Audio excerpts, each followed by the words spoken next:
Prajñāpāramitā, often translated as perfect wisdom, is a profound concept in Mahāyāna Buddhism that invites us into a deeper exploration of wisdom unlike any other.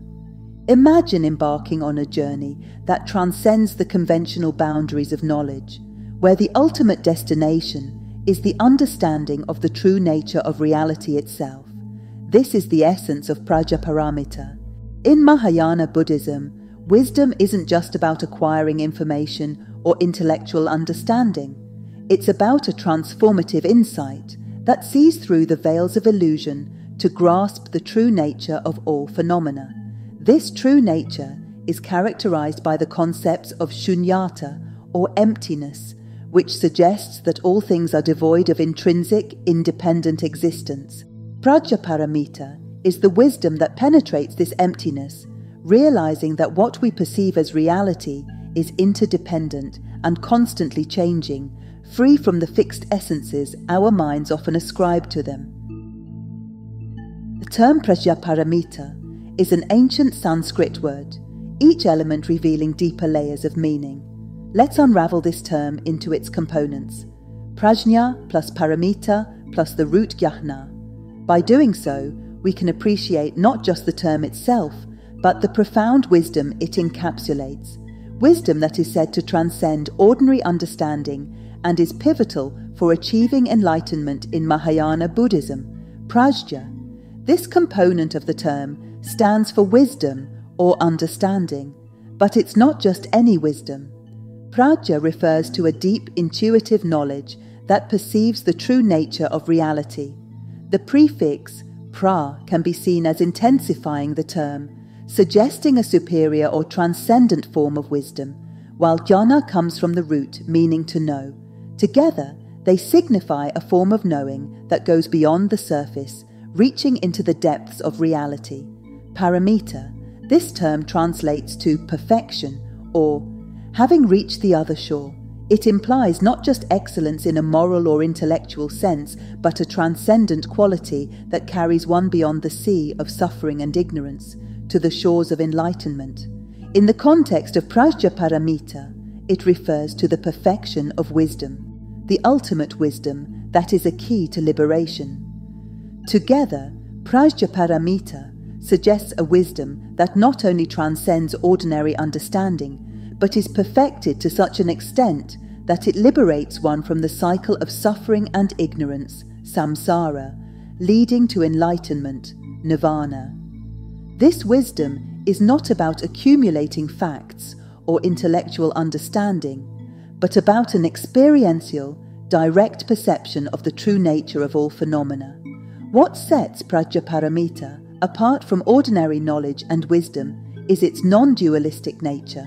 In our everyday experience, we operate within a dualistic framework, distinguishing between subject and object, self and other, perceiver and perceived. Prajñāpāramitā transcends this divide, revealing a reality where these distinctions are seen as conceptual constructions without inherent existence. This wisdom reveals that all phenomena are empty of intrinsic nature, śūnyatā, and interdependently co-arising, meaning they exist only in relation to other phenomena, not independently. By transcending the subject-object divide, Prajñāpāramitā allows practitioners to see beyond the illusions and attachments that fuel suffering. It fosters a profound compassion for all beings, as the artificial barriers between self and other dissolve in the light of this wisdom. This is why Prajñāpāramitā is not just a philosophical concept, but a practical guide for living compassionately and wisely, leading ultimately to the achievement of enlightenment for the benefit of all beings.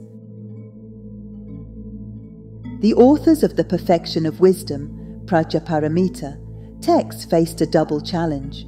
On one hand, they endeavored to use conceptual knowledge, a tool of the very domain they were trying to transcend, to point beyond itself towards a direct, non-conceptual realization of reality.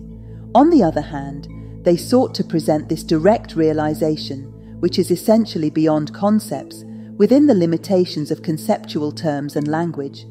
This intricate task is akin to trying to describe the taste of salt to someone who has never tasted anything salty before. Words can hint at the experience, but they can never fully encapsulate it. At the heart of this challenge is the distinction between ultimate truth and conventional truth, a key philosophical concept in Mahāyāna Buddhism, and particularly within the Prajñāpāramitā literature. This distinction is not just a theoretical categorization, but a practical tool designed to navigate the path from ignorance to enlightenment. Conventional truth. This level of truth deals with the world as we commonly experience and understand it, governed by concepts, language, and dualistic thinking. It's the realm of everyday realities, where we make distinctions between self and other, good and bad, existence and non-existence. These truths are conventional because they are based on common agreement and perception, serving as functional truths for daily living and communication. Ultimate truth. In contrast, ultimate truth refers to the ultimate reality of all phenomena, as they are in themselves, independent of conceptual labels and dualistic distinctions. This reality is characterized by emptiness, the absence of inherent independent existence of phenomena. Understanding this truth directly is said to bring about liberation from suffering, as it reveals the interconnectedness and impermanence of all things. The perfection of wisdom texts ingeniously use conventional truths as skillful means to guide practitioners towards an understanding of ultimate truth. Hey, let me interrupt just for a minute to introduce this term. What does she mean by skillful means? The doctrine of skillful means, or upaya kaushalya, is a cornerstone of Mahayana Buddhism, highlighting the adaptability and compassion of its teachings. It's like a wise teacher tailoring lessons to suit each student's needs. This concept empowers enlightened beings, particularly bodhisattvas, to present teachings in ways best suited to the audience's spiritual maturity. It's not about a one-size-fits-all approach, but about customizing teachings for maximum understanding and benefit. A famous example from the Lotus Sutra, the parable of the burning house, illustrates how varied teachings lead beings towards ultimate truth, emphasizing the Buddha's role as a cosmic presence guiding all towards enlightenment. Skillful means encourages flexibility and compassion in practice, making enlightenment accessible to everyone, regardless of their starting point.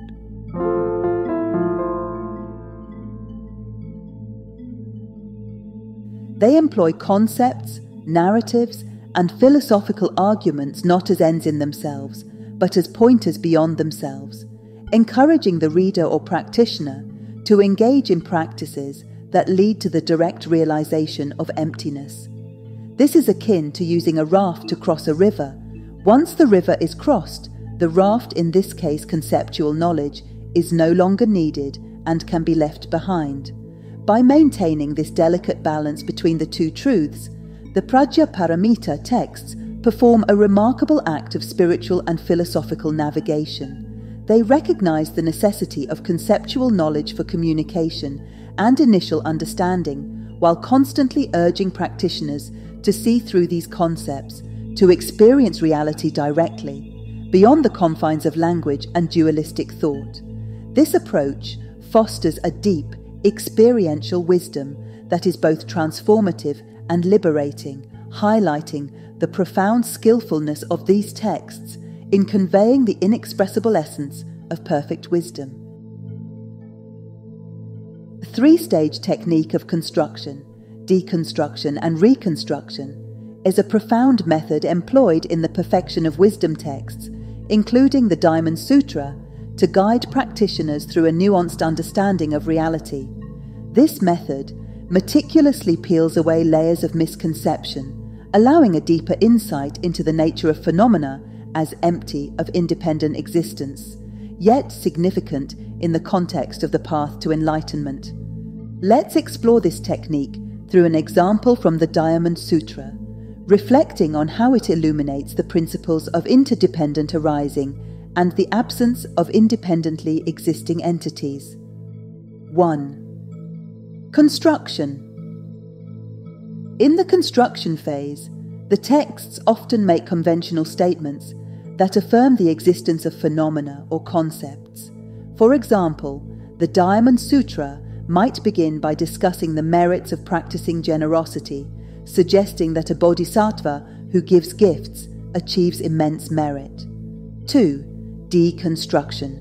Following this, the deconstruction phase negates the initial statement, challenging the inherent existence of the very phenomena or concepts previously affirmed. The Diamond Sutra states, "When this bodhisattva gives gifts, he does not rely on any object, that is to say, not on form, sound, smell, taste, touch, or any mental object, and he does not rely on any notion of a self, a being, a soul, or a person." This passage negates the notion of fixed entities or inherent existence in the act of giving, including the giver, the gift, and the recipient. 3. Reconstruction. Finally, the reconstruction phase reframes the initial statement in a way that acknowledges the conventional truth of the action, e.g., giving, but emphasizes its ultimate emptiness of inherent existence. It suggests that while phenomena do not exist independently, engaging in these practices with the correct understanding of emptiness is meritorious and essential for the path to enlightenment. The sutra elaborates that the merit of such generosity, when practiced without attachment to concepts of giver, gift, or recipient, is immeasurable because it is free from the limitations of dualistic thinking and closer to the ultimate nature of reality.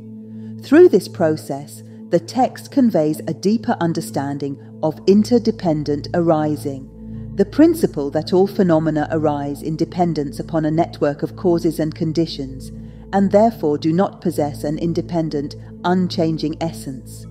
This understanding is crucial for realizing emptiness, as it reveals that what we consider to be fixed entities are actually fluid, interconnected processes.